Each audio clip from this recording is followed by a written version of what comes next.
அவர் மக்களுக்கு வந்து என்ன செய்ய போகிறாரு, அவருடைய கொள்கை என்ன, அதெல்லாம் சொல்லாமல் எடுத்துக்கலாம் அவருக்கு எதிரி, நான் அழிச்சிருவேன் வச்சு இதெல்லாம் சொல்லக்கூடாது. இதெல்லாம் ரொம்ப தப்பு.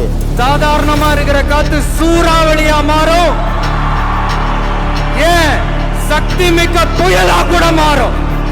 ரெண்டு பேருக்கு நடுவுல தான் போட்டியே. ஒன்னு டிவிக்கு, இன்னொன்னு டிஎம்கே. எதிரியும் கிடையாது, நண்பன் கிடையாது. இதெல்லாம் சும்மா டைலாக் சொல்றது தான்.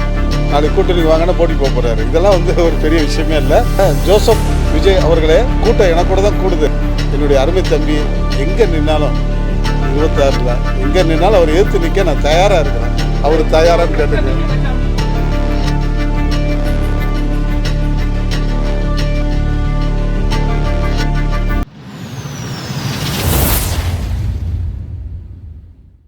ஜோசப் விஜய் அவர்களே ரொம்ப அமைதியாக இருந்தவர். இன்னைக்கு பார்த்தா மேடையில் பயங்கரமான டைலாக்கு, பயங்கரமான வசனம் இதெல்லாம் பேசுகிறாரு. களத்துக்கு வாங்க, களத்துக்கு வந்தால் தான் எதுவுமே வெற்றி தோல்வி நிர்ணயிக்க முடியும். எடுத்தோன்னே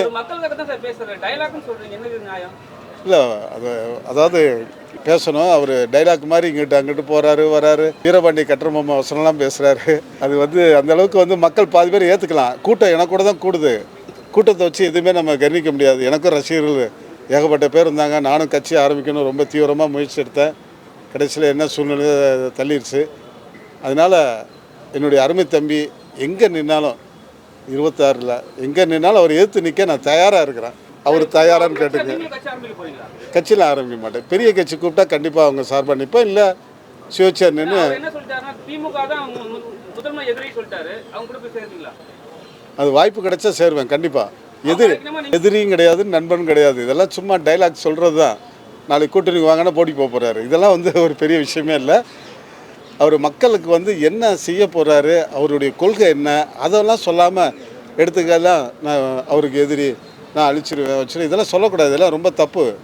அவங்கெல்லாம் வந்து 50 வருஷம் சர்வீஸ். இவருக்கு வயசு தான், அவருடைய அனுபவம் இவருடைய வயசு.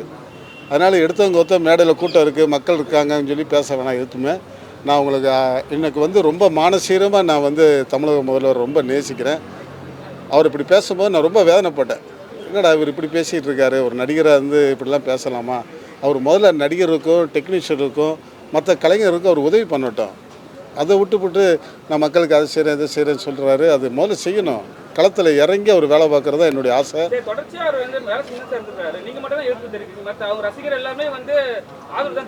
கண்டிப்பாக அவர் ரசிகர் ஆதரவு தருவாங்க, எனக்கு ரசிகர் எனக்கு ஆதரவு தருவாங்க. கூட்டத்தை பார்த்து எதுவுமே நம்ம கவனிக்க முடியாது. ரசிகர்கள் வேறு, வாக்காளர் வேறு. அதனால் கூட்டம் இருக்குது. எனக்கு கூட்டம் அவ்வளோ கூட்டம், இவருக்கு மேலே கூட்டம் இருந்தது. நானும் கட்சி ஆரம்பித்தேன், நானும் எம்பியாக நின்னேன். அதுவும் போல் அவருடைய தந்தை எஸ்.ஏ. சந்திரசேகர் ப்ரொடியூசர் கவுன்சில் தலைவராக இருந்தார். நான் எதிர்த்து நின்னேன். இப்போ அவர் மகன் ஜோசப் விஜய் எதிர்த்து நான் நிற்க தயாராக இருக்கிறேன். கண்டிப்பாக எந்த கட்சி கூப்பிட்டாலும் கூப்பிடலைனாலும் நான் கண்டிப்பாக சுயேட்சையாக நிற்பேன். நிற்கட்டும், அவர் நிற்கணும், களத்தில் நின்று ஜெயிக்கணும். அதான் என்னுடைய ஆசை. பண்ணுவார். அவர் என்ன சொல்றாருன்னா, ஆமாம் விஜய்க்கு எதிரி அண்ணன். ஆமாம், எதிரி அவர் கட்சியில் வரட்டுங்க. எதிரி கேமரா எதிரி அவர் விஜய், அண்ணனுக்கு எதிரி விஜய். கண்டிப்பாக அதான் எதிரினா அரசியல் ரீதியாக அதான், மற்றபடி எதிரிலாம் ஒன்றும் கிடையாது. அதான் நிரந்தர எதிரி. ஏன்னா இப்போ நான் வந்து சொல்கிறது வந்து அவருடைய ஃபேன்ஸுக்கெல்லாம் என்னடா அவர் இப்படி சொல்கிறான்னு சொல்லி என்னை வந்து கள்ள தூக்கி எறிகிறது, போகிற வழியில் மடக்கிறதுக்கெல்லாம் பொறுப்பு நம்ம தமிழக முதல்வர் தான். எனக்கு பாதுகாப்பு பொறுப்பு கொடுக்கணும். என்ன தம்பி?